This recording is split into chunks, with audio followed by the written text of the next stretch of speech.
प्रिय बच्चों, आज हम लोग एसएससी की जो रीजनिंग की किताबें हैं उसके बारे में चर्चा करेंगे। ठीक, एसएससी जो आप दे रहे हैं, एसएससी बहुत सारे कंपटीशन लेता है। जैसे इस समय दो वैकेंसीज आई हुई हैं, एक एसएससी सीजीएल है और एक एसएससी सीएचएसएल है। ठीक, सीजीएल जो है, जो ग्रेजुएट बच्चे हैं वो दे सकते हैं, उसकी क्वालिफिकेशन मिनिमम है ग्रेजुएट। और सीएचएसएल वह बच्चे दे सकते हैं जो 10+2 पास है। ठीक, इसके अलावा एक और एग्जाम होता है जो 10 के अबव के बच्चे दे सकते हैं। ठीक, तो एसएससी कई प्रकार के एग्जाम लेता है। एसएससी एक स्टेनोग्राफर के भी एग्जाम लेता है। तो एसएससी के एग्जाम के लिए ये दो किताबें समझ लीजिए रामबाण किताबें हैं। ये हिंदी मीडियम वालों के लिए है और ये इंग्लिश मीडियम वालों के लिए है। ठीक, इन किताबों की विशेषता ये है कि ये एसएससी पैटर्न पे लिखी गई है। एसएससी में कौन कौन सा सिलेबस है, पहले अगर आप सिलेबस देखेंगे, आज मैं इन किताबों के बारे में पूरा डिटेल में चर्चा करूंगा कि किस चैप्टर में किस किस तरीके से दिया गया है, क्या क्या टाइप दिए गए हैं और उन सवालों को कैसे करना है। और इस किताब की विशेषता भी यही है कि एक एक प्रश्न का हल दिया गया है, एक एक प्रश्न का, वो भी डिटेल में दिया गया है। और सारे क्वेश्चन जो टाइप में बांटे गए हैं और हर टाइप के सवाल जो दिए गए हैं उनको बताया गया है कि ये अलग टाइप के सवाल हैं तो क्यों हैं, और इनका सॉल्यूशन जो दिया गया है उसमें भी टाइप आपको दिखाया गया है। ये नहीं कि लगातार आंसर दे दिया गया, वहां भी दिखाया गया है कि ये टाइप वाइज बांटे गए हैं। ठीक, तो आज हम लोग चर्चा करने जा रहे हैं सामान्य बुद्धि और तर्क शक्ति परीक्षण के बारे में। उसके पहले मैं जरा और आपको किताबें दिखा दूं रीजनिंग की जो मैंने लिखी हुई है। अगर आप इन किताबों को पढ़ेंगे, जैसे मैंने कहा ये एसएससी के लिए किताबें, ये हिंदी मीडियम वालों के लिए और ये इंग्लिश मीडियम वालों के लिए। इसके अलावा दो किताबें और हैं। ये देखिए, हिंदी मीडियम के लिए कंप्लीट रीजनिंग है और इंग्लिश मीडियम के लिए रीजनिंग है। ठीक, कंप्लीट रीजनिंग का मतलब ये है कि आप एसएससी के अलावा भी अगर आप कोई और कंपटीशन देते हैं तो आप इस किताब को, इसके अंदर वर्बल एंड नॉन वर्बल बहुत ही विस्तारित दिया गया है। एक्सरसाइज, एक एक चैप्टर में दो दो एक्सरसाइज दी गई हैं, बहुत सारे प्रैक्टिस दिए गए हैं। अगर आप इस किताबों को लेते हैं तो आपको प्रैक्टिस के लिए अलग से कोई किताब की आवश्यकता नहीं पड़ेगी। इसके अलावा अब आप देखिए, ये अगर आप ऊपर जो फर्स्ट किताबें मैंने आपको दिखाई थी, जो ये वाली किताबें दिखाई थी, अगर आप ये किताबें लेते हैं तो इनके साथ अगर आप प्रैक्टिस करना चाहते हैं तो आप इन किताबों को ले सकते हैं। ये हिंदी में है प्रैक्टिस वर्कबुक और ये इंग्लिश में है प्रैक्टिस वर्कबुक। इंग्लिश मीडियम वालों के लिए ये प्रैक्टिस वर्कबुक और हिंदी मीडियम वालों के लिए ये प्रैक्टिस वर्कबुक। ठीक, और ये किसके साथ लें? इन किताबों के साथ अगर आप लेते हैं तो आपकी तैयारी बहुत अच्छी हो जाएगी। और मैंने जो है, देखिए अगर आपको मैं दिखाऊं, ये मैंने 10 किताबें रीजनिंग पे लिखी हुई है। ये आपको सामान्य बुद्धि तर्क शक्ति परीक्षण, उसका इंग्लिश मीडियम, कंप्लीट रीजनिंग उसका इंग्लिश मीडियम, रीजनिंग टेस्ट है ये केवल वर्बल किताब है, ये उसका इंग्लिश मीडियम, ये प्रैक्टिस वर्कबुक मैंने अभी आपको दिखाया। एक किताब ये लिखी गई है specially reasoning for bank PO, जो बच्चे बैंक का एग्जाम देते होंगे अगर इस किताब को लेंगे तो इसके अंदर सब है, और एकदम केवल बैंक पीओ के लिए चाहिए तो इस किताब को आप लें। और एक मैंने लिखी है नॉन वर्बल की एकदम अलग किताब, जिन बच्चों का नॉन वर्बल वीक है वो इस किताब को लेकर अपना नॉन वर्बल भी बहुत अच्छा कर सकते हैं। नॉन वर्बल जहां जहां पूछा जाता है वो सारे नॉन वर्बल के क्वेश्चन इसके अंदर दिए गए हैं। ये केवल और केवल नॉन वर्बल के लिए है, ये केवल वर्बल के लिए है, ये वर्बल और नॉन वर्बल दोनों है। और ये एसएससी के लिए बहुत ही बेस्ट किताब है। मैं बार बार कह रहा हूँ, एसएससी के लिए बहुत ही बेस्ट किताब है। 90 से 95% क्वेश्चन इससे पूछे जाते हैं। अगर आप देखिएगा पिछले सालों के जितने भी प्रश्न आप देखेंगे इस किताब से आपको दिखाई देंगे। ठीक, इस किताब मतलब एकदम ओरिजिनल वही सवाल नहीं रहेगा, पर आपको सवालों का प्रकार जरूर मिल जाएगा। 90 से 95% क्वेश्चन इससे जरूर पूछे जाते हैं। तो ये आपकी हिंदी मीडियम, ये इंग्लिश मीडियम, ये कंप्लीट रीजनिंग, ये कंप्लीट रीजनिंग का इंग्लिश मीडियम, और ये रीजनिंग टेस्ट है, ये रीजनिंग टेस्ट का इंग्लिश मीडियम, ये प्रैक्टिस वर्कबुक उसका इंग्लिश मीडियम, और ये केवल बैंक पीओ के लिए है, और ये नॉन वर्बल रीजनिंग के लिए है। इस तरह से आपकी ये किताबें रखी गई। इनके अलावा दो किताबें और हैं ये जो हमने अपनी पब्लिकेशन से निकाली है। एक है ये geography of India for IAS PCS examination, English medium वाले बच्चे जो ज्योग्राफी से एग्जाम दे रहे हैं या जीएस के लिए बहुत ही इंपॉर्टेंट किताब है। अगर आप इस किताब को एक बार लेके देखिए, बहुत ही एक एक चैप्टर में आपको सब चीज समझाया गया है। इसके बाद चैप्टर में क्वेश्चन के ऊपर भी हेडिंग डाल के दिया गया है कि हेडिंग में कौन कौन से सवाल आते हैं, और आईएएस पीसीएस के सारे सवालों को इसमें सम्मिलित किया गया है। और ये किताब लिखी गई है एसआई और पुलिस एग्जाम के लिए, स्पेशली रीजनिंग की किताब है एसआई और पुलिस एग्जाम के लिए। अगर आप एसआई का एग्जाम दे रहे हैं और पुलिस का एग्जाम दे रहे हैं तो ये पीली वाली किताब ये वाली आप ले लेंगे, और इसके साथ आप ये वाली किताब ले लेंगे, तो ये दोनों किताबें मिलकर आपको रीजनिंग में, मैं आपको बार बार कह रहा हूं, एक बार जरा इस पे विश्वास करके काम करिए। अब देखिए लिखा हुआ उत्तर प्रदेश पुलिस और एसआई को समर्पित पुस्तक है। ये एसआई के लिए और पूरा का पुलिस के सारे, इसके अंदर पेपर वाइज और चैप्टर वाइज, टाइप वाइज बांट बांट के सवालों को बांटा गया है और एक एक प्रश्न का सॉल्यूशन दिया गया है, एक एक प्रश्न का सॉल्यूशन दिया गया है। और इसके अलावा अगर आपको किसी क्वेश्चन में कहीं भी कोई दिक्कत होती है, आप मेरे व्हाट्सएप पे इसको आप क्वेश्चन भेजेंगे तो आपको सॉल्यूशन भेज दिया जाएगा। मेरा व्हाट्सएप नंबर है 7007769660। ठीक, मैं इसको लिख भी दे रहा हूं, आप इस नंबर को याद रखिए, 7007769660। इसमें अगर आप व्हाट्सएप करते हैं कि मुझे इस किताब का ये प्रश्न थोड़ी सी दिक्कत कर रहा है, तो मैं इसका सॉल्यूशन भी करूंगा, और नहीं तो आपसे मैं बात भी करूंगा। अगर आप फोन पे बात करेंगे तो आपको एक एक प्रश्न का हल आपको मिल जाएगा। दो फायदे आपको मिलेंगे, एक, और तीसरा फायदा आपको क्या मिलेगा कि मेरे, अगर आप YouTube चैनल पे जाते हैं तो अब मैंने कर रखा है कि सारे के सारे चैप्टर के आपको वीडियो भी मिल जाएंगे। मैं अभी आपको दिखाता हूं इस किताब के बारे में, जिस किताब के बारे में मैं चर्चा कर रहा हूं, इस किताब के बारे में आज हम लोग पूरा डिटेल में बात करेंगे। मैं आपको दिखाऊंगा कि सवाल कैसे दिए गए हैं, किस चैप्टर को कैसे समझाया गया है, इस पे आज हम लोग चर्चा करेंगे।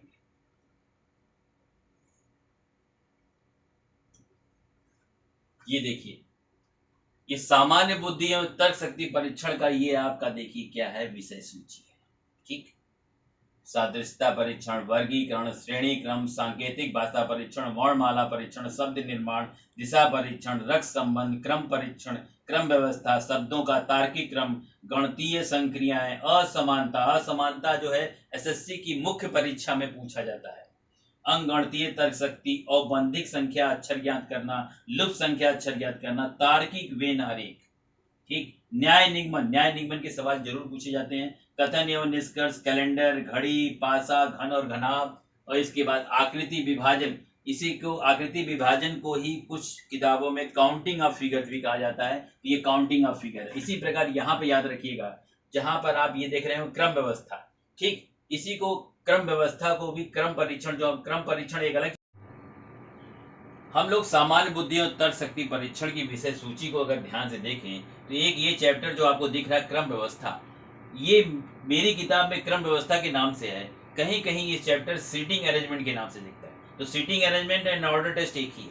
इसी प्रकार ये आपका आकृति विभाजन जो मैंने अपना नाम डाला है, ये काउंटिंग ऑफ फिगर के नाम से दिखता है। जैसे आपको त्रिभुजों की गिनती करिए, ठीक, चतुर्भुजों की गिनती करिए, आयतों की संख्या कितनी होगी, वर्गों की संख्या कितनी होगी, वो इन चैप्टरों में आपको मिलेगा। इसके बाद है आयु एवं संख्या प्रणाली, फिर आयु संबंधी प्रश्न, पहेली परीक्षण, कथन एवं पूर्व धारणाएं, कथन एवं तर्क, कथन पर्याप्तता, कारण और प्रभाव। ठीक, ये सारे चैप्टर जो है आपके रीजनिंग में, वर्बल में आपके आएंगे। ठीक, इसके बाद हम लोग आते हैं नॉन वर्बल। नॉन वर्बल में देखिए 17 चैप्टर लिए गए हैं। ठीक, आप एक काम ये करिएगा, सिलेबस आप देख लीजिएगा। आप गूगल पे पूछेंगे SSC reasoning CGL syllabus, CHL syllabus, तो आपको दिखाई देंगे ये चैप्टर, उनसे कुछ ज्यादा ही आपको मिलेंगे, कम नहीं मिलेंगे। ठीक, और एक ये चैप्टर देखिएगा, ये स्पेशल तर्क शक्ति है, ये आपको फर्स्ट आपको दिखाई देगा, सबसे पहला ये चैप्टर दिखाई देगा नॉन वर्बल में आपको। ठीक है, अब देखिए यहाँ पर ये क्या है, सीरीज, एनालॉजी, वर्गीकरण, क्लासिफिकेशन, दर्पण प्रतिबिंब, मिरर इमेज, जल प्रतिबिंब, वाटर इमेज, कागज मोड़ना, पेपर फोल्डिंग, कागज काटना, पेपर कटिंग, आकृति पूर्ति, कंप्लीट द फिगर, और सन्निहित आकृतियां या हिडन फिगर, समान गुणों वाली आकृतियां, ग्रुपिंग ऑफ आइडेंटिकल फिगर, आकृति आव्यूह, फिगर मैट्रिक्स, आकृति निर्माण, फिगर फॉर्मेशन, आकृतियों का तार्किक क्रम। देखो एक सीरीज भी है और ये आकृतियों का तार्किक क्रम, ये दो अलग अलग चैप्टर है, ध्यान रखना। सीरीज में भी एक क्रम चलता है और यह तार्किक क्रम में भी एक क्रम चलता है, पर यहाँ एक कंडीशन दी होती है, यहाँ कंडीशन आपको लिखी हुई नहीं मिलती है, यहाँ कंडीशन आपको खुद पता लगाना होता है। ठीक, एक है आकृति श्रृंखला में नियम का पालन। अगर आपको एक रूल दिया गया है तो आपको जो 4 ऑप्शन देगा उसमें से कौन उस रूल को फॉलो कर रहा है उसके हिसाब से आपको ऑप्शन लगाना होता है। फिर बिंदु स्थिति, डॉट सिचुएशन दी जाती है। एक डायग्राम में आपको 1 डॉट, 2 डॉट, 3 डॉट, इस तरह के सवाल बनते हैं और आपको पता लगाना पड़ता है कौन सा फिगर ऐसा है जिनमें उसी प्रकार से 3 डॉट या 2 डॉट लगाए जा सकते हैं। फिर आकृति का घूर्णन है, रोटेशन ऑफ फिगर है। फिर आपका है स्पेशियल तर्क शक्ति। अभी आपको इसके बारे में पूरा डिटेल में मैं दिखाऊंगा कि कैसे ये चैप्टर इंपॉर्टेंट है। अभी सवाल पूछे नहीं जा रहे पर आपके सिलेबस में है, और जिस दिन इससे सवाल पूछे जाएंगे ये किसी किताब में आपको नहीं मिलेगा, केवल और केवल इस किताब में मिलेगा, और किसी किताब में आपको मिलने वाला नहीं है। केवल और केवल किस किताब में मिलेगा? सामान्य बुद्धि एवं तर्क शक्ति परीक्षा। ठीक है, इसलिए ये किताब आपके लिए बहुत इंपॉर्टेंट है, और मैं आपसे बार बार कहूंगा अगर आप एसएससी का एग्जाम दे रहे हैं तो आप इस किताब को जरूर लें। अब आते हैं हम लोग जरा इसके बारे में डिटेल में चर्चा करते हैं। ये देखिए, ये है सामान्य बुद्धि तर्क शक्ति परीक्षण का चैप्टर नंबर 1। देखिए चैप्टर में कैसे दिए गए, देखो मैं ये आप दिखाने के पीछे कारण क्या है, इसके पीछे कारण यही है कि आपको ये दिखाना मैं चाह रहा हूं कि किताब में किस प्रकार से सब आपको सवालों को समझाया गया है, उदाहरण दिए गए हैं, अभ्यास दिया गया है, और प्रत्येक प्रश्न का उत्तर दिया गया है। जैसे देखिए पहले सादृश्यता परीक्षण देखिए, चैप्टर नंबर 1 लिखा है, ये आपको पूरा समझाया गया है। 3 प्रकार की सादृश्यता है, अक्षर सादृश्यता, अंक सादृश्यता, शब्द सादृश्यता। इसके बाद आपको टाइप 1 देखिए यहाँ दिया गया है, ये चल रहा है आपका टाइप 1। टाइप 1 के बाद फिर आपका आएगा, देखिए इधर ये हम लोग बढ़ रहे हैं टाइप 2। टाइप 2 का 1। टाइप 2 में भी अगर कई प्रकार के सवाल बनते हैं तो उनको भी अलग अलग किया गया है। अंक सादृश्यता में देखिए एक प्रकार का सवाल है, इसके बाद अंक सादृश्यता में आपको एक दूसरे प्रकार का सवाल देखिए, अंक सादृश्यता सेकंड का पार्ट 2, अंक समूहों की सादृश्यता। अंक सादृश्यता अलग है, अंक समूहों की सादृश्यता क्या है? अलग है। ठीक, इसके बाद ये आप देखिए शब्द सादृश्यता है, ये अलग अलग देखिए बांटे गए हैं। इसके बाद अब आइए जरा अभ्यास में। अभ्यास में देखिए टाइप 1, टाइप 1 का ए, टाइप 1 का बी, टाइप 1 का सी, टाइप 1 का डी। माने टाइप में भी अंदर उसके भी जो टाइप है उनको भी अलग अलग किया गया है। जैसे यहां पर देखिए आपको एक एनालॉजी दी गई है और तीसरा देके चौथा पूछ रहा है। यहां पर क्या किया है, दो दो का ग्रुप दे के दिया है, 4 दिए गए हैं, पांचवा देकर छठा पूछ रहा है। यहां केवल 2 दिया गया है, अगले 2 पूछ रहा है। ठीक, यहां पर क्या है, फर्स्ट वाला गायब है, फोर्थ वाला गायब है। एक का मतलब एक के पीछे का पता लगाना है और एक के आगे का पता लगाना है। इसमें नए प्रकार के सवाल यही आ रहे हैं। ठीक, 2025 में भी यहाँ सवाल आया है, और ये 2024 में भी आपके सवाल जो है मेन एग्जामिनेशन में पूछे गए। ठीक, अब देखिए अंकों की सादृश्यता में आ गए, टाइप सेकंड का ए, टाइप सेकंड का बी। ठीक, आपको मेरा दिखाने का जो मकसद है ये कि आपको हर टाइप में भी जो अलग अलग सवाल हैं उनके भी अलग अलग टाइप बनाए गए हैं। टाइप सेकंड का सी देखिए, अब छठा वाला पार्ट पूछा है, यहाँ पर तीसरा पूछा है, यहाँ पर आपको चौथा पूछा है, यहाँ समूह सादृश्यता की है सेकंड का एफ, फिर सेकंड का जी। ठीक, मतलब एक सेकंड वाले पार्ट में टाइप 2 में भी जी प्रकार के सवाल हैं, मतलब 7 प्रकार के अलग अलग सवाल हैं, उनको भी अलग अलग बांटा गया है। फिर टाइप 3 में आइए, शब्दों का सम संबंध दिया गया है। शब्दों के सम संबंध में जो मैक्सिमम आपके सवाल इसी तरह से पूछे जाते हैं, 2 का संबंध दिया जाता है, तीसरा देके चौथा पूछा जाता है। ठीक, इसके अलावा अब आप देखिए यहाँ पर इसमें भी बहुत सारे टाइप बने हुए हैं। टाइप 3 का बी में देखिए 2 आपको दिए गए, 2 इन्हीं तरह का संबंध अगले 2 से पूछा गया है। फिर देखिए टाइप 3 का सी, जिस प्रकार युवा का संबंध आयु से उसी प्रकार लघु का संबंध किससे होगा। तो यहाँ एक रिलेशन देकर दूसरा रिलेशन पूछा गया है, पर आपकी भाषा में दिया गया है। यहाँ पर देखिए, यहाँ पर फर्स्ट और सेकंड इधर गायब है, माने पास्कल का पहले वाले से संबंध जैसा होगा वैसा ही लंबाई का संबंध यहाँ दूसरे वाले से निकालना है। ठीक, ये आपका ई प्रकार का सवाल। फिर देखिए यहाँ पर आ गए एफ प्रकार का सवाल, गाय, वेल, चमगादड़, इनके बीच क्या रिलेशन है, ये सब क्यों एक ग्रुप में आ रहे हैं। अगर ये एक ग्रुप में आ रहे हैं तो इनके पीछे कारण क्या है। ये सब जानवर हैं, सभी स्तनपायी जीव हैं, ये सभी जमीन पर रहने वाले हैं, ये सभी उभयचर जीव हैं। इनमें से कोई एक ऐसा होगा जो इन सबों को एक ग्रुप में ला रहा होगा। जैसे ये सब क्या है, ये सब आपके मेमल्स हैं, स्तनपायी जीव हैं। ठीक, गेहूं, चना, जौ, ये रबी की फसल है, खरीफ की फसल है कि दलहन की फसल है, ये सभी रेशेदार अनाज है। इनको आपको देखना पड़ेगा कि किस कारण से ये आपके एक ग्रुप में आ रहे हैं। ये इस तरह के सवाल। आप देखिए यहाँ पर ये सोल्यूशन भी मैंने आपको दिखाया है, एक एक प्रश्न का देखिए 1 2 3 4 5 6, माने एक एक प्रश्न का सलूशन आपको दिया गया है। इस किताब की यही सबसे बड़ी विशेषता है। और देखिए यहाँ पर टाइप भी लिख दिया गया है, ये नहीं कि जिस टाइप का उसी टाइप के सवाल। देखिए वहां पर क्या था, अलग टाइप का था, अब जैसे ही चेंज हुआ यहाँ देखिए 1B दिया गया है, फिर 1C दिया गया है, 1D दिया गया है। माने जिस तरह से अभ्यास में लिखा गया है उसी तरह से यहाँ पर भी सॉल्यूशन में भी दिया गया है, और सारे के सारे सबके एक एक प्रश्न के जवाब बहुत विस्तार से, और एक एक प्रश्न के जवाब उनके ऑप्शन भी दिए गए हैं और बहुत विस्तारित रूप में दिए गए हैं। ठीक, ऐसा आपको बहुत ही कम किताबों में मिलेगा, इतना विस्तार से आंसर दिया गया।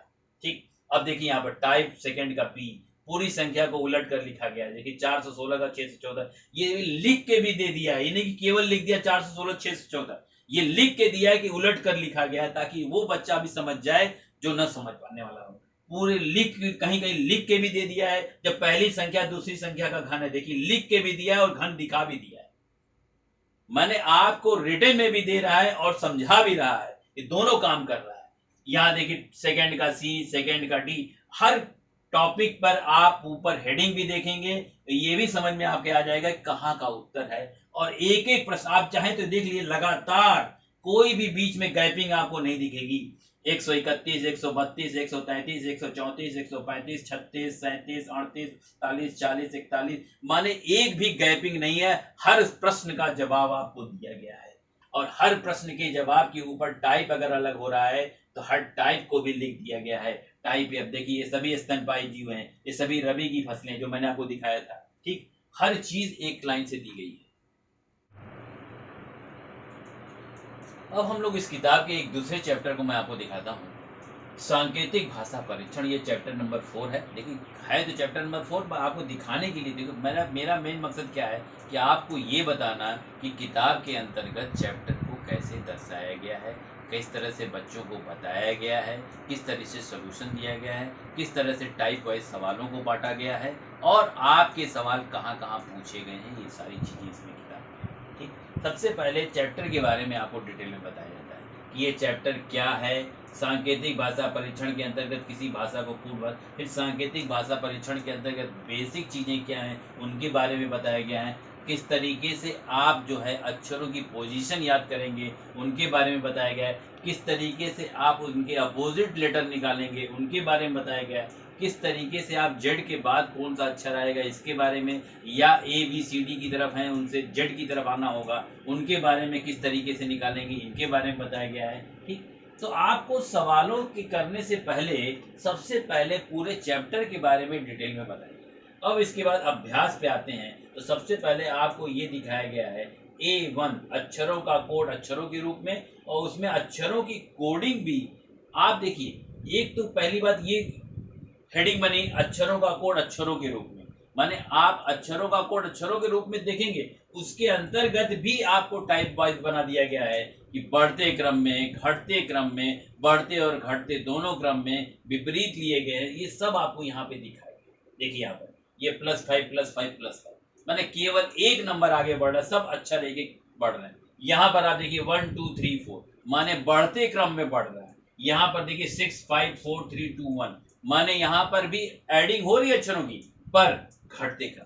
ठीक, यहाँ पर आप देखिए सम संख्या में बढ़ रहा है, फिर विषम संख्या में बढ़ रहा है, फिर गुणा और भाग के द्वारा कोडिंग। देखो कोई भी नंबर आगे बढ़ता है तो उसके पीछे दो कारण, कोई भी नंबर आगे या तो प्लस होता है या तो मल्टीप्लिकेशन, और घटने के पीछे कारण कौन होता है, या तो आपका डिवीजन होगा या सब्ट्रैक्शन।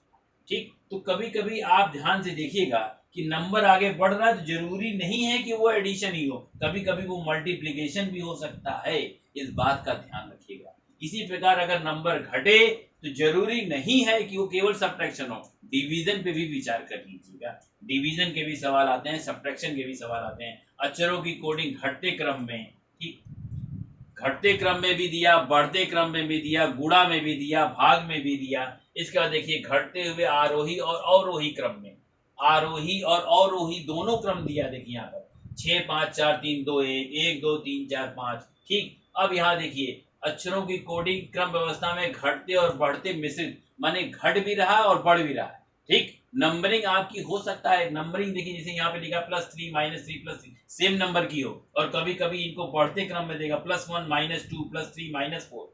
ठीक, इसी प्रकार -6 -+5 -4 +3 -2 +1, तो आपको यहाँ पर सवालों के जितने प्रकार बन सकते हैं, फिर देखिए अपोजिट लेटर से कोडिंग की गई है, एक अक्षर से दो अक्षर की कोडिंग, दो अक्षर से एक अक्षर की कोडिंग, ये सारे सवाल आपको दिए गए जो इस वर्तमान में पूछे जा रहे हैं। अक्षरों के स्थानों में परिवर्तन के द्वारा कोडिंग, स्थानों में परिवर्तन में भी 4 प्रकार के सवाल बनते हैं, सबका एक एक उदाहरण दिया गया है। ठीक है, हर सवालों में भी जो प्रकार बनते हैं उनके बारे में भी पूरा डिटेल बताया गया है। अंतिम अक्षर से कोडिंग याद करना, कि माने लास्ट लेटर से फर्स्ट लेटर की कोडिंग की जा रही है, ये भी ध्यान दीजिए। किसी सांकेतिक भाषा में ऑर्बिट लिखा गया है तो टी का कोड होगा, देखिए टी का कोड पहले लिखा गया है, ओ का कोड सबसे लास्ट में लिखा गया है। हम लोग हमेशा कोडिंग पहले से करते हैं, जब पहले की पहले अक्षर से कोडिंग न मिले तो जरूर चेक करना चाहिए क्या लास्ट अक्षर की कोडिंग तो नहीं की गई है फर्स्ट अक्षर से। ठीक, अब देखिए शब्दों या अक्षरों का कोड अंकों में ज्ञात करना। अभी तक हम लोग शब्दों का कोड, अक्षरों का कोड अक्षरों में कर रहे थे, अब हम अक्षरों का कोड अंकों में करेंगे। अंकों में जब करते हैं, अंकों का मतलब हुआ कि वर्णमाला में उस अक्षर की पोजीशन क्या है, इसीलिए हमें पोजीशन याद करना बहुत जरूरी है कोडिंग की कोडिंग में। अब देखिए यहाँ पर सीधा सीधा पूरे अक्षरों को, जो अक्षर में जितने भी अक्षर आए थे सब के सब को जोड़ दिया है, ठीक, सबका गुणा कर दिया है। यहाँ पर आप देखिए जो दो दो डिजिट वाले थे उन दोनों को जोड़कर सिंगल बना के किया है। आप इसमें देखेंगे सवालों के इतने प्रकार दिए गए हैं कि अगर आप इतने सवाल कर लेते हैं तो आपको कोई भी ऐसा क्वेश्चन नहीं मिलेगा जो आपको लगेगा कि मैंने नहीं किया। हर सवाल आपको यहाँ समझाया गया। अक्षरों के विपरीत क्रमांक के आधार, कभी कभी कोडिंग जो होती है वो विपरीत अक्षर से नहीं होती, विपरीत अक्षर की पोजीशन से भी होती है। जैसे ए का अपोजिट है जेड, पर ए का अपोजिट जेड है, पर जेड का नंबर 26 है, तो 26 से क्या, जैसे DOG लिखा है इन्होंने, देखिए डी का है 4 नंबर, इसका अपोजिट कौन होता है, डी का अपोजिट होता है डब्ल्यू, डब्ल्यू की जगह यहाँ 23 लिखा हुआ है, डब्ल्यू न लिखकर 23 लिखा हुआ है, इसका मतलब पोजीशन ली गई है यहाँ पर। ठीक, तो अक्षरों की कोडिंग अंकों में तो की गई है, पर विपरीत वर्ण की कोडिंग ली गई है। अक्षरों का स्वयं कोड मानकर शब्दों का कोड ज्ञान करना, एसएससी में सवाल बहुत पूछा जाता है, ठीक, इसको भी ध्यान दीजिएगा। और इसी प्रकार आप देखें यहाँ पर विपरीत अक्षर से कोडिंग याद करना, माने यहाँ भी लास्ट अक्षर से फर्स्ट अक्षर की कोडिंग की गई। अक्षरों की संख्या के आधार पर कोडिंग करना, ये सवाल इस समय 2025 में अभी अभी सवाल ये आया है, इस तरह का सवाल। ठीक, जितने आपके अक्षर हैं उससे एक कम करके, जैसे रीजन में देखो 6 अक्षर है, कोडिंग 5 की गई है, बिलीव में 8 अक्षर है, 7 की गई है, गवर्नमेंट में 10 अक्षर है, तो कोडिंग कितनी हो जाएगी, 9 हो जाएगी। ठीक, तो अक्षरों की संख्या के आधार पर भी कोडिंग की जाती है। ठीक, उसको भी यहाँ देखिए दिया है, और ये 2025 में सवाल पूछा गया, मैं आपको दिखाऊंगा इस सवाल को, मैं भी आपको पेपर दिखाऊंगा, उसमें आपको समझ में आएगा कि पेपर में सवाल है। और इन किताबों को बनाने के लिए हम लोगों ने जितने सवाल हैं, जितने पेपर है, पहले उन सारे पेपर का अध्ययन करते हैं, उसके बाद फिर उनमें से टाइप वाइज सवाल निकालते हैं, फिर टाइप वाइज सवालों में से उनमें से कौन से सवाल सबसे अच्छे हैं उनका चयन किया जाता है, तब जाके सवाल को रखा जाता है। अब आते हैं देखिए इधर डी कोडिंग। कोडिंग के साथ एक शब्द आता है डी कोडिंग, कुछ बच्चे समझ नहीं पाते डी कोडिंग क्या है। देखो कोडिंग अलग चीज है और डी कोडिंग अलग है। देखो डी कोडिंग में क्या किया जाता है कि जैसे ये शब्द का ये कोड दिया गया है, अब आपसे कोड का शब्द पूछता है, तो यहाँ भी उल्टा चलिए, शब्द से कोड ना देखिए, कोड से शब्द को देखिए। ठीक है, अगर आप शब्द से कोड देखेंगे तो +1 है, तो कोड से शब्द देखेंगे तो -1 हो जाएगा, इस बात का ध्यान रखिएगा। ठीक है, तो यहाँ पर आपको ये ध्यान रखना है, कोडिंग के सवाल में कोड का शब्द क्या होगा ये पूछता है, और डी कोडिंग में कोड का शब्द और शब्द वाले में शब्द आपको निकालना है कि कोड निकालना है, ये आप अगर नहीं पढ़े या फिर जरा सी चूक हुई तो आपका सवाल गलत हो सकता है। तुलना के द्वारा कोड प्राप्त करना, ये सवाल भी खूब पूछा जा रहा है। शब्द प्रतिस्थापन के द्वारा कोड प्राप्त करना, इसमें भी 2 प्रकार के सवाल बनते हैं शब्द प्रतिस्थापन में। देखो दोनों उदाहरण दिए गए, टाइप 1 और टाइप 2। ठीक, 2 प्रकार का सवाल बनता है शब्द प्रतिस्थापन में, दोनों का दिया गया है, और इन दोनों में आप ध्यान से अगर इसको पढ़ेंगे तभी आपको समझ में आएगा दोनों में अंतर क्या है। ठीक, अब देखिए यहाँ पर अभ्यास दिया गया है, अभ्यास में भी type 1, type 2, type 3, type 4, type 5 सब प्रकार के सवालों को अलग अलग बांटा गया है। अक्षरों के स्थान परिवर्तन किया और उसकी हेडिंग भी दे दी गई है ताकि आपको कोई दिक्कत ना हो। अक्षरों का स्वयं से कोड मानकर, वर्णमाला में अक्षरों की स्थिति के आधार मानकर कोड ज्ञात करना। ठीक, शब्द में अक्षरों का स्वयं से कोड मानकर दिए गए शब्द का कोड ज्ञात करना, अक्षरों की संख्या के आधार पर कोडिंग करना, ये सवाल इस समय पूछा जा रहा है, इसलिए ध्यान रखिएगा इसका। विपरीत अक्षर के क्रम, अक्षरों की संख्या के आधार पर तुलना के द्वारा कोड प्राप्त करना। और ये देखिए शब्द प्रतिस्थापन के द्वारा, देखिए दोनों के दोनों उदाहरण दिए गए जो मैंने आप बोला था। शब्द प्रतिस्थापन में दो प्रकार का सवाल बनता है और दोनों का आपको यहाँ सवाल पूछा गया। अक्षरों का कोड सांकेतिक रूप में दिया गया है। अब देखिए कूट शब्द देकर शब्द ज्ञात करना, डिकोडिंग के सवाल दिए गए। ठीक, डिकोडिंग के सवाल में मैंने आपसे बोला कूट शब्द का शब्द क्या होगा, कूट शब्द का शब्द क्या होगा, कूट शब्द का शब्द क्या होगा। अगर कूट शब्द देकर शब्द पूछे तो तुरंत समझ लेना ये डिकोडिंग का सवाल है। ठीक, और शब्द देकर कोड पूछे समझ लेना कोडिंग का सवाल।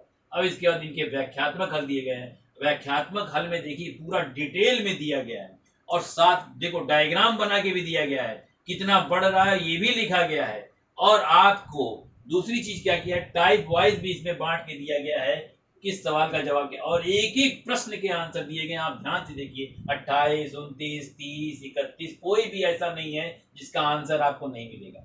सारे प्रश्नों के जवाब दिए गए हैं, डिटेल में दिए गए हैं और एक एक प्रश्न की डायग्राम बना के दिए गए हैं। देखिए ये वावेल्स एंड कंसोनेंट पे है तो ऊपर साफ साफ वावेल बना दिया गया वी वी वी करके, ये स्वर और व्यंजन पर आधारित प्रश्न है। और लिखा भी गया है, देखिए ये साफ साफ लिखा है, यह प्रश्न स्वर और व्यंजन पर आधारित है, यह प्रश्न स्वर और व्यंजन पर आधारित है। माने आपको एक एक सवाल का जवाब जो दिया गया है वो भी क्लियर दिया गया है किस पर आधारित है और कैसे है, और साथ ही साथ कौन कौन से स्वर हैं उनको भी बना के दे दिया गया है, कितना बढ़ रहा है कितना घट रहा वो भी दिखाया गया है, और एक एक प्रश्न के विकल्प क्या है वो भी आपको दिए गए हैं, विकल्प भी दिया गया है, सारे आंसर भी दिए गए हैं और हर प्रश्न के जवाब दिए गए हैं। यही इस किताब की सबसे बड़ी विशेषता है। आप एक एक प्रश्न देखेंगे, हर प्रश्न का जवाब दिया गया है। 87 क्वेश्चन थे लास्ट आपके, 87 क्वेश्चन नहीं, ये देखिए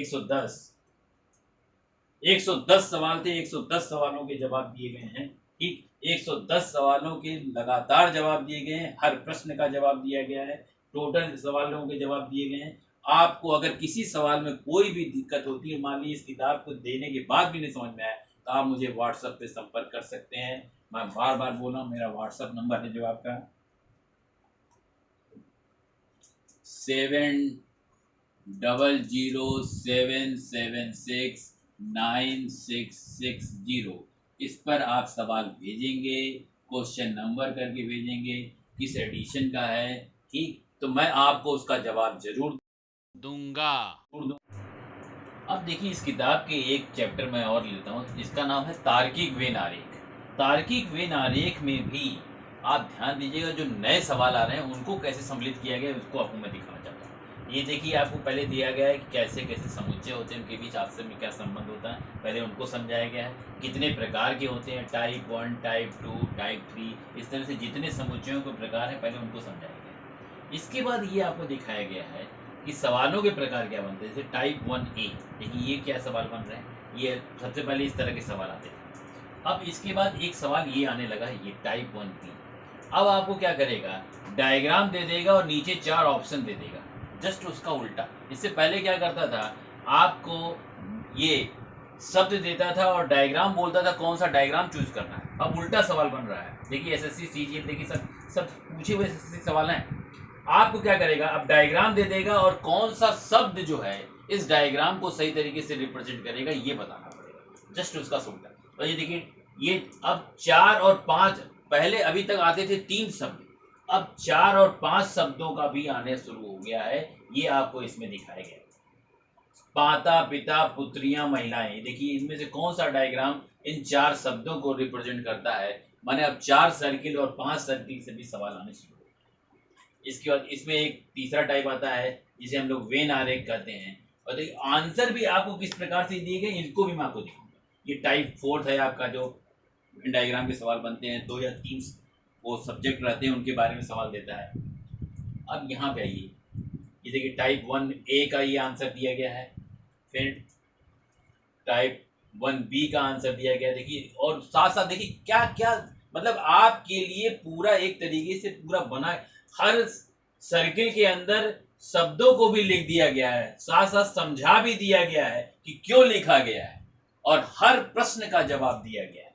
अब यहाँ पे आइए, देखिए टाइप 2 में आप देखिए जो 4 शब्दों वाले थे उनका भी देखिए हर सर्किल के अंदर ये शब्द लिखे गए हैं ताकि आपको क्लियर हो जाए जैसे महिलाएं के अंदर माता और पुत्रियां आएंगी, ठीक, और पिता अलग होगा। ये आपको देखिए 4 शब्द हैं, 4 शब्द का डायग्राम कैसे बनेगा। और ये देखिए यहाँ पर जो आंसर दिया गया है उसको एक अलग रंग से बना दिया गया है, ताकि आपको समझ में आ जाए कि जो सवाल पूछा है उसका जवाब कौन सा है और कहाँ पर है रिप्रेजेंट कर रहा है, इसको भी दिखाया गया है। ये आपका अलग प्रकार। फिर चौथा प्रकार में देखिए ये जो सवालों को हल किया गया है उनको भी दिखाया गया है किस तरीके से हल किया गया है, और एक एक प्रश्न को यहाँ पर पूरा का पूरा एक एक चीज की व्याख्या की गई है, व्याख्या के साथ आंसर दिए गए हैं, विकल्प दिया गया है, और एक एक विकल्प में जो जो व्याख्याएं हो सकती मैक्सिमम आपको हर सवाल के बारे में पूरा डिटेल में दिया गया है, अंक दिखाया गया है, शब्द दिखाया गया है, और एक एक प्रश्न को कैसे हल किया गया ये दिखाया गया है। और कहीं कहीं डायग्राम में अगर आपको कुछ अलग जरूरत पड़ती है कुछ शब्दों की या कुछ रिप्रेजेंट करने के लिए, तो उनको एक अलग तरीके से भी रिप्रेजेंट किया गया। यहाँ देखिए आप देख रहे हैं एकदम अलग सा ब्लैक करके दिखाया गया है, ताकि आपको समझ में आ जाए ये क्या रिप्रेजेंट करता है। और इस तरीके से आपको इस पूरे चैप्टर के बारे में बहुत डिटेल में समझाया गया है। अब हम लोग नेक्स्ट चैप्टर पे आते हैं जो बहुत इंपॉर्टेंट चैप्टर है, जिसका नाम है डाइस, पासा। देखिए पहले आपको पासे के बारे में पूरा बताया गया कि पासा क्या होता है और उसमें कैसे कैसे आप अपोजिट देखते हैं, इनके बारे में डिटेल में दिया गया है। पासे की विशेषताएं बताई गई हैं, पासे के प्रकार बताए गए हैं, ठीक। इसके बाद पासे में प्रश्नों के प्रकार बताए गए हैं, कैसे सवाल आते हैं, बंद आकृति पे कैसे सवाल आते हैं, खुली आकृति में से सवाल आते हैं, एक पासा दिया हो तो सवाल कैसे बनता है, दो पासा दिया हो तो सवाल कैसे बनता है, दो से ज्यादा पासे हो तो सवाल कैसे बनता है। हर एक के बारे में देखिए पूरा डिटेल में दिया गया है, ठीक। और दो पासे दिए गए हो, दोनों में एक सतह कॉमन हो तो सवाल कैसे बनता है, दो सतह कॉमन हो तो सवाल कैसे बनता है, कोई भी सतह कॉमन ना हो। लेकिन यहाँ पे दिया जब वो एक मानक पासा ना हो, ठीक, जब पासे की दो से ज्यादा स्थितियां दी गई हो, और पासे की जब वो एक मानक पासा हो अलग होता है, मानक पासा ना हो अलग सवाल बनता है। हर को एक एक चीज को डिटेल में दिया गया है कि सवाल अगर आपको दिया जा रहा है तो आप प्रश्नों को समझ जाएंगे, अगर कि अगर मानक पासा होता है तो सवाल कैसे बनता है और मानक पासा न होता है तो सवाल कैसे बनता है, और दोनों को सवाल को करने का अलग अलग तरीका अपनाया गया है। आपको जब ये पता चल जाएगा तो आप एक बार में पासे को देख के समझ जाएंगे सवाल कैसा है, ठीक। इसके बाद जब एक पासे की दो स्थितियां अगर दोनों में कोई भी सतह समान ना हो, जब कोई सतह समान हो तो सवाल कैसे बनता है, दो ही स्थिति में कोई भी सतह समान ना हो तब कैसे सवाल बनता है, मानक पासा हो तो सवाल कैसे बनता है, मानक पासा न हो तब सवाल कैसे बनता है। इसके बाद जब पासे की दो से ज्यादा स्थितियां दी गई हो, तीन स्थिति पे सवाल कैसे बनता है, चार स्थिति पे कैसे सवाल बनता है। अब ये प्रसारित पासा, प्रसारित पासे में भी प्रसारित चित्र कितने प्रकार के बनते हैं, देखिए 6 प्रकार के चित्र ये दिए गए हैं। सातवां ये बनता है, अगर ये चित्र दिया गया है तो कैसे विपरीत सतह निकालते हैं। आठवां ये दिया गया, अगर ये चित्र दिया गया है तो इनके विपरीत कैसे बनते हैं। नौवां चित्र ये दिया गया, अगर ये चित्र में सवाल बनाए तो कैसे विपरीत बनता है, ठीक। इसी प्रकार देखिए यहाँ 10वां, 11, 12 हर प्रकार के सवालों को कैसे करना है। तो आप केवल डायग्राम देख लेंगे, हर डायग्राम के बारे में डिटेल में दिया गया है, उसके नीचे सबके नीचे एक एक उदाहरण दिया गया है, ताकि आपके सवाल समझ में आ जाए कि सवाल को करते कैसे। इसके बाद प्रश्न खुली आकृति या प्रसारित आकृति संबंधी प्रश्न दिए गए हैं, कितने प्रकार के सवाल बनते हैं। इसके बाद इसमें एक आता है खाली स्थान भरने संबंधित प्रश्न। खाली स्थान भरने संबंधित प्रश्न को कैसे करना है इनके बारे में डिटेल में दिया गया है। इसके बाद इन पे ढेर सारी एक्सरसाइज दी गई है ताकि आपके समझ में आ जाए। और कभी कभी एक खाली स्थान की जगह दो खाली स्थान देता है तो उसको कैसे भरना है, ये सवाल भी आपके यहाँ पूछा जा चुका है। इसलिए दो खाली स्थानों को कैसे भरना है इनके बारे में डिटेल दिया गया। पूरा का पूरा पासा आपको इस विस्तार में समझाया गया है।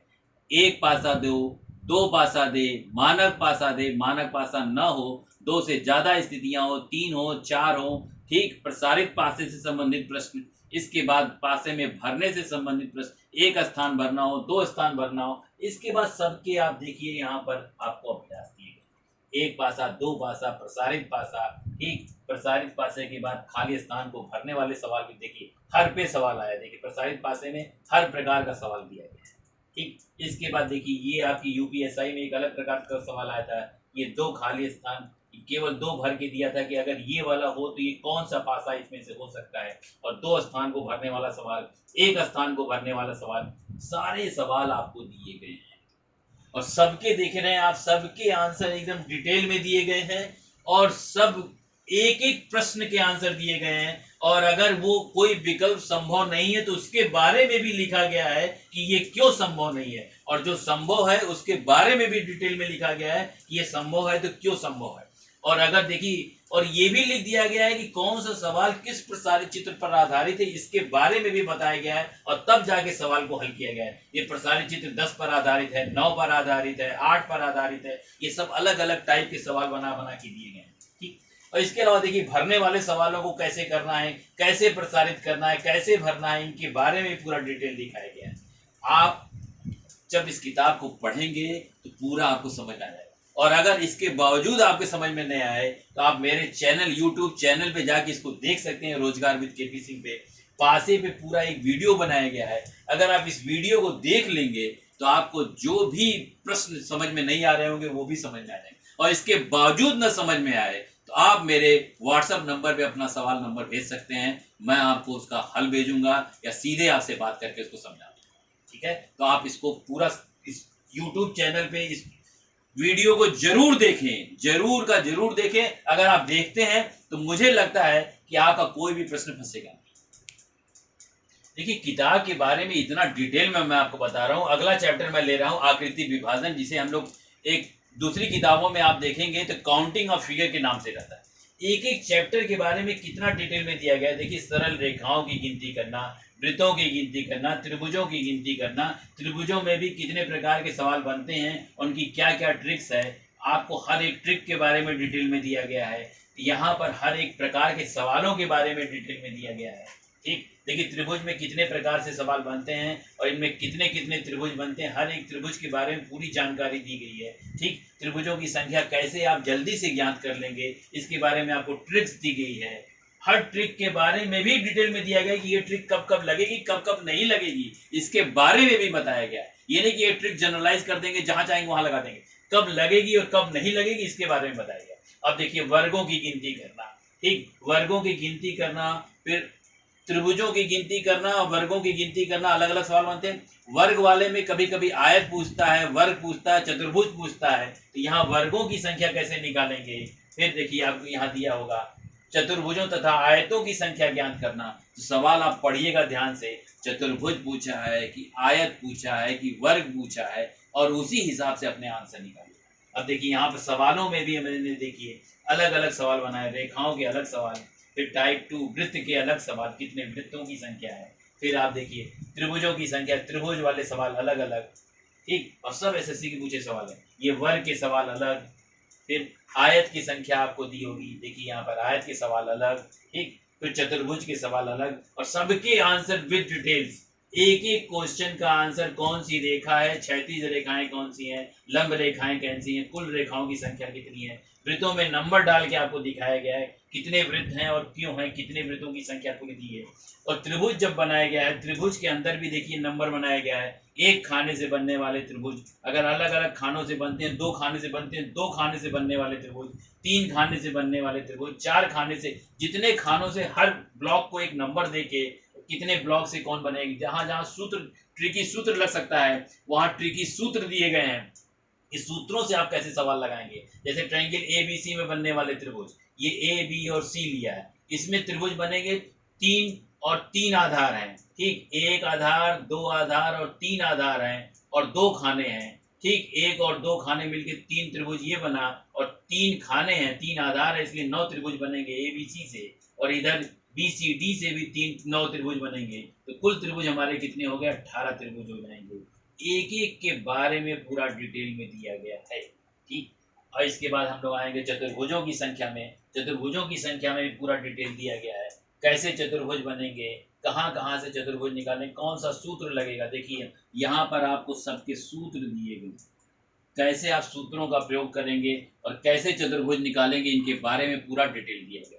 ठीक। चतुर्भुजों की संख्या, वर्गों की संख्या, आयतों की संख्या, यहाँ पर आप बहुत ध्यान से सवाल पढ़िएगा। वर्गों की संख्या के लिए अलग सूत्र दिया गया है, आयतों की संख्या के लिए अलग सूत्र दिया गया है। ठीक। और चतुर्भुजों की संख्या के लिए अलग।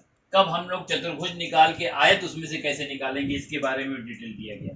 ठीक। इस प्रश्न में वर्गों की संख्या को आयतों की संख्या में शामिल नहीं किया है।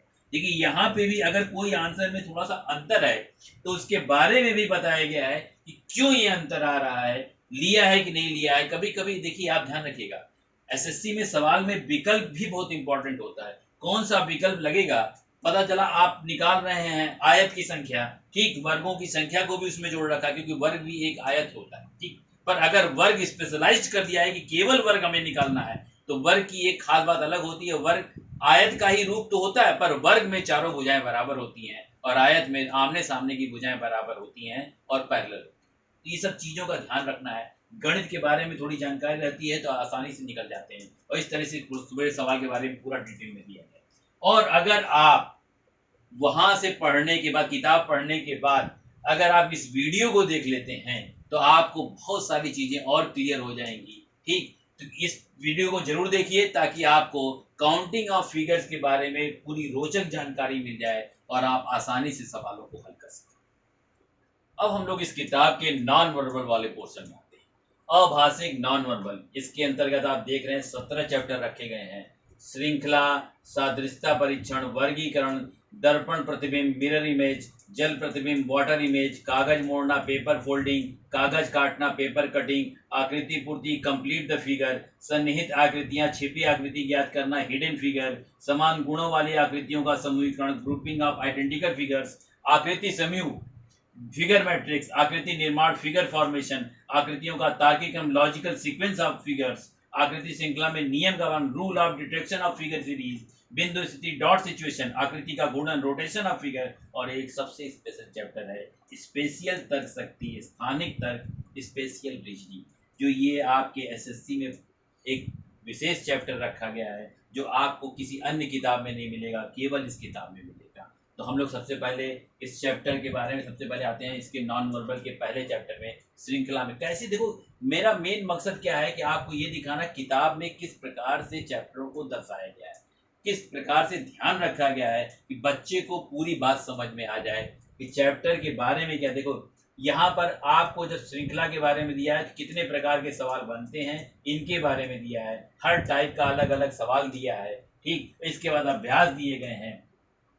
अभ्यास देने के बाद इनका जब आंसर दिया गया है तो आंसर में भी आप देखेंगे पूरा का पूरा डिटेल में दिया गया है कि कोई डायग्राम अगर घूम रहा है तो कितने डिग्री घूम रहा है ये दिखाया भी गया है, और साथ साथ यहाँ पर भी आपको आंसर के बारे में पूरा डिटेल दिया गया, हर क्वेश्चन का आंसर दिया गया, ये भी मैं आपको दिखाऊंगा। आप देखिए 37, 38, 39, 40, 41, 42, 43, 44, 45, 46, 47, मतलब एक भी क्वेश्चन ऐसा नहीं है जिसका आंसर नहीं दिया गया, हर क्वेश्चन के आंसर आपको दिए गए हैं। आप सारे क्वेश्चन आप देखते चलेंगे, सबके आंसर आपको दिए, ठीक है। अब देखिए मैं इस जिस चैप्टर के बारे में बार बार आपको बता रहा था, स्पेशियल तर्क शक्ति, स्थानिक तर्क, ठीक, ये 3 डायमेंशनल फिगर पे आधारित होता है। ये आपको चैप्टर विशेष तौर पे केवल इस किताब में मिलेगा, जल्दी किसी किताब में नहीं मिलेगा। इनमें भी देखिए कितने टाइप के सवाल बनते हैं, इनको भी पूरा पूरा डिटेल में दिया गया। टाइप 1 का सवाल है ये, फिर आइए देखिए टाइप 2 के सवाल में कैसे बनता है। ये 3 डायमेंशनल फिगर है, ये ऊपर से देखने पे कैसे बनेगी, या ये कितने ब्लॉक से बनी है, हर ब्लॉक को अलग अलग कर दिया जाए तो कौन सा ब्लॉक इसको रिप्रेजेंट करता है, ठीक। इस डायग्राम को ऊपर से देखिए, अगर ऊपर से इस डायग्राम को देखा जाए, ठीक, तो किस प्रकार से दिखाई देगा ये आपको पूछा गया है। ये 3 डायमेंशनल फिगर पे आधारित होता है, ठीक। इसका रोटेशन कर दिया जाए तो ये कैसा डायग्राम बनता है ये आपको यहाँ पर बताना होता है, ठीक। पूरे चैप्टर के बारे में दिया गया है और इसके बाद सारे के सारे विकल्प दिए गए हैं। और यहाँ पर अब मैं आपको एक बार फिर से, अगर आप उत्तर प्रदेश पुलिस की एसआई के एग्जाम दे रहे हैं, ठीक, तो आप इन 2 किताबों को अगर आप ले लेते हैं तो आपका पूरी प्रॉब्लम सॉल्व हो जाएगी। इसमें आपको पूरा डिटेल में दिया गया है, बेसिक चीज़ें बताई गई इस किताब में, जो एसएससी के लिए रामबाण किताब है, और आपके एसआई के लिए भी ये बेसिक पूरा बता देगा। इसके बाद एसआई के जितने सवाल पूछे गए हैं पूरे पूरे इसमें दिए गए हैं। और एक ये किताब आईएएस पीसीएस के लिए बनाई गई है, ज्योग्राफी ऑफ इंडिया, ये इंग्लिश मीडियम की किताब है। अगर जो बच्चे इंग्लिश मीडियम वाले हों, ठीक, इनको सवाल को जरूर देखें। इसमें क्या किया गया, चैप्टर के बाद, हर एक चैप्टर के बाद टॉपिक वाइज क्वेश्चन लिए गए हैं और उनके बारे में पूरा डिटेल में आंसर दिया गया है। आप इन किताबों को जरूर पढ़ें। और इसके बाद मैं आपको ये भी दिखाना चाहूँगा कि जो मैंने आपको दिखाया था कि मेरी 10 किताबें हैं, वो 10 किताबों को मैं आपको यहाँ दिखा दूँ ताकि ये न लगे AI से बनाया गया है। ये देखिए किताब नंबर ये आपकी दिया गई है कंप्लीट रीजनिंग, ये आपका है रीजनिंग टेस्ट, ये आपका है प्रैक्टिस वर्कबुक, ये आपका रीजनिंग फॉर बैंक पीओ, ये है नॉन वर्बल रीजनिंग, ठीक, ये general intelligence and reasoning test English medium, ये रीजनिंग, ये आपका रीजनिंग टेस्ट, ये आपका reasoning chapter wise practice workbook.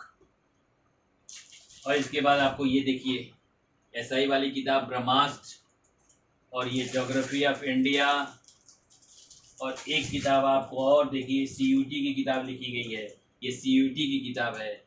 अगर आप CUT का एग्ज़ाम देते हैं तो इस किताब को भी आप ले सकते हैं। इस तरीके से आप देखिए इतनी किताबों को लिखने का एक्सपीरियंस और करीब करीब 20 से 25 साल पढ़ाने का एक्सपीरियंस, ये सारी चीज़ें आपको किताब में भी दिखाई देंगी, ठीक। और एक किताब जो आदमी लिख के जो करता है, यहाँ 10 किताबें लिखी गई हैं, इतनी किताब लिखने का एक्सपीरियंस, और इतना आप अगर वीडियो भी देखेंगे तो आपको खुद ही समझ में आ जाएगा किस प्रकार से समझाया गया है। तो आप YouTube चैनल को देखते रहिए, ठीक, और सब्सक्राइब करिए और उसको लाइक करिए और शेयर करिए। और बच्चों, ठीक है, जितना ज़्यादा आप शेयर करेंगे, लाइक करेंगे, उससे हम लोगों को मोटिवेशन मिलता रहता है कि हाँ भाई इतने लोगों ने देखा, इतने लोगों ने इसको किया। और अच्छे अच्छे कमेंट्स लिखिए, तो आप देखिए मोटिवेट, अगर देखिए आप इतना तो कर ही सकते हैं भाई, मोटिवेशन तो कम से कम यार लाइक शेयर करने में भी तुम लोग को दिमाग नहीं काम करता है। एक अगर वीडियो देखा है तो लाइक और शेयर कर दें, ठीक। और आप इस किताब को जरूर लें। मैंने आपसे कहा कि आप इस किताब को अगर लेते हैं तो SSC आपको 90 से 95% सवाल इसी किताब से आपको मिलेंगे। ध्यान रखिएगा 5वां एडिशन लेना है, बाई 5th एडिशन। ये किताब फ्लिपकार्ट और अमेजन पे भी उपलब्ध है, और अपने नियरेस्ट बुक सेलर से संपर्क करें। ये जो किताब मैंने आपको बताई है ये SSC के लिए रामबाण किताब है। तो SSC का एग्ज़ाम CGL का और CHSL की डेट निकल चुकी है।